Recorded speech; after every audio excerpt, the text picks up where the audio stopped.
Xin kính chào quý vị và các bạn. Trong tháng 2 năm 2026, xuất khẩu cá tra của Việt Nam đạt 119 triệu đô la Mỹ, giảm nhẹ 5% so với cùng kỳ năm trước. Tuy nhiên, nhờ kết quả tích cực trong tháng đầu năm, lũy kế kim ngạch 2 tháng đầu năm vẫn đạt 331 triệu đô la Mỹ, tăng 28% so với cùng kỳ. Xét theo thị trường, Trung Quốc tiếp tục là điểm đến lớn nhất của cá tra Việt Nam. Trong tháng 2, xuất khẩu sang thị trường này đạt 26 triệu đô la Mỹ, tăng 19% so với cùng kỳ. Mỹ đứng thứ 2 trong danh sách thị trường nhập khẩu. Trong tháng 2, kim ngạch xuất khẩu cá tra sang Mỹ đạt 18 triệu đô la Mỹ, giảm 19% so với cùng kỳ năm trước. Sự sụt giảm này phần nào phản ánh xu hướng tiêu thụ chậm lại và tâm lý thận trọng của các nhà nhập khẩu đối với sự thay đổi trong chính sách thuế quan tại thị trường Mỹ. Đứng thứ 3 là Brazil, với kim ngạch xuất khẩu trong tháng 2 đạt 10 triệu đô la Mỹ, giảm 27% so với cùng kỳ. Đối với các khối thị trường, xuất khẩu cá tra sang khối CPTPP trong tháng 2 đạt 22 triệu đô la Mỹ, giảm 7% so với cùng kỳ năm trước. Trong khi đó, xuất khẩu sang EU trong tháng 2 đạt 11 triệu đô la Mỹ, giảm nhẹ 5% so với cùng kỳ. Ngoài ra, một số thị trường khác cũng cho thấy dấu hiệu tăng trưởng tích cực. Thị trường Thái Lan trong 2 tháng đầu năm đạt 15 triệu đô la Mỹ, tăng 18%.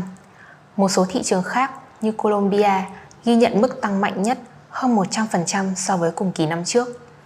Ở chiều ngược lại, Canada ghi nhận xu hướng giảm nhẹ cả trong tháng 2 và lũy kế 2 tháng đầu năm 2026. Về cơ cấu sản phẩm, cá tra mã HS03 vẫn chiếm tỷ trọng áp đảo trong tổng kim ngạch xuất khẩu. Trong 2 tháng đầu năm 2026, phi lê cá tra đông lạnh mã HS0304 đạt 274 triệu đô la Mỹ, tăng 31%, cho thấy nhu cầu ổn định đối với sản phẩm này. Trong khi đó, cá tra giá trị gia tăng đạt 6 triệu đô la Mỹ trong 2 tháng đầu năm, giảm 14% so với cùng kỳ. Dù chiếm tỷ trọng nhỏ trong tổng kim ngạch, nhóm sản phẩm này vẫn được đánh giá là có tiềm năng phát triển trong dài hạn, khi xu hướng tiêu dùng tại nhiều thị trường đang chuyển dần sang các sản phẩm chế biến sâu và tiện lợi. Tình hình tăng trưởng xuất khẩu cá tra trong 2 tháng đầu năm chủ yếu được tạo bởi kết quả tích cực của tháng 1, trong khi sang tháng 2, thị trường đã bắt đầu có dấu hiệu chững lại.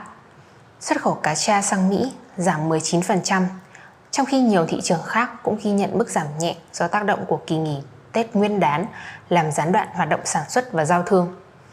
Riêng thị trường Trung Quốc vẫn duy trì đà tăng trưởng với mức tăng 19%, tiếp tục là động lực quan trọng của xuất khẩu cá tra Việt Nam trong giai đoạn đầu năm. Tuy nhiên, triển vọng trong thời gian tới vẫn tiềm ẩn một số những thách thức. Tại thị trường EU, nguồn cung các loại cá thịt trắng đang thiếu hụt. Trung Quốc và Brazil đang đẩy mạnh xuất khẩu cá rô phi vào khu vực này, khiến phân khúc sản phẩm tầm trung có thể trở nên cạnh tranh hơn đối với cá tra Việt Nam. Bên cạnh đó, tình hình địa chính trị tại khu vực Trung Đông tiếp tục diễn biến phức tạp, làm gia tăng nguy cơ gián đoạn các tuyến vận tải biển và kéo theo chi phí logistics tăng cao. Từ đó có thể ảnh hưởng đến nhu cầu nhập khẩu và tiến độ giao hàng thủy sản trong thời gian tới tại khu vực này và các khu vực khác trên thế giới.